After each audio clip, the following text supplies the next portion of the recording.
লোপামুদ্রা মিত্র খুবই জনপ্রিয় একজন গায়িকা। ব্যক্তিগত জীবনে জয় সরকারের সঙ্গে বিবাহ বন্ধনে আবদ্ধ তিনি।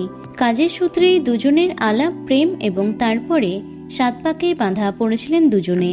প্রেমের শুরুটা ছিল বড়ই মজার। নর্থ বেঙ্গল থেকে শো করে ফেরার পথে চলন্ত ট্রেনে নাকি জয়কে বিয়ের প্রস্তাব দিয়েছিলেন গায়িকা। একসঙ্গে প্রায় 24টা বছর পার করে ফেলেছেন তারা, তবে কোনো সন্তান নেই তাদের। কেন মা বাবা হতে পারেননি জয় লোপামুদ্রা, এবার সবটা জানালেন তারা নিজেরাই। এত নামী গায়ক গায়িকা হওয়া সত্ত্বেও খুবই সাধারণ জীবনযাপন করতে দেখা যায় তাদের। একে অপরের প্রতি বিশ্বাস ভালোবাসা দিয়েই একসঙ্গে 24টা বছর পার করে ফেলেছেন দুজনে। তবে এত বছরেও কেন কোনো সন্তানের মা হওয়া হয়নি তার, এ বিষয়ে অনেকেই কৌতূহল প্রকাশ করেন। তবে সত্যিটা জানলে সত্যি অবাক হতে হয়। এই সিদ্ধান্ত নাকি তাদের দুজনেরই।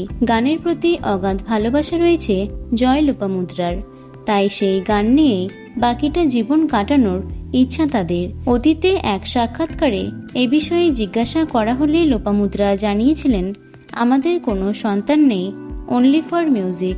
আমাদের সন্তান আমাদের মিউজিক, আমরা তাকেই পুরো সময়টা দেব। বাকি জীবনটা মিউজিক নিয়েই কাটিয়ে দিতে চান এই দম্পতি। তো বন্ধুরা, জয় লোপামুদ্রাকে তোমাদের কেমন লাগে অবশ্যই কমেন্টে জানিও। ভিডিওটি লাইক এবং শেয়ার করো। এছাড়াও টলি দুনিয়ার অন্যান্য খবর পেতে চ্যানেলটি অবশ্যই সাবস্ক্রাইব করে রেখো।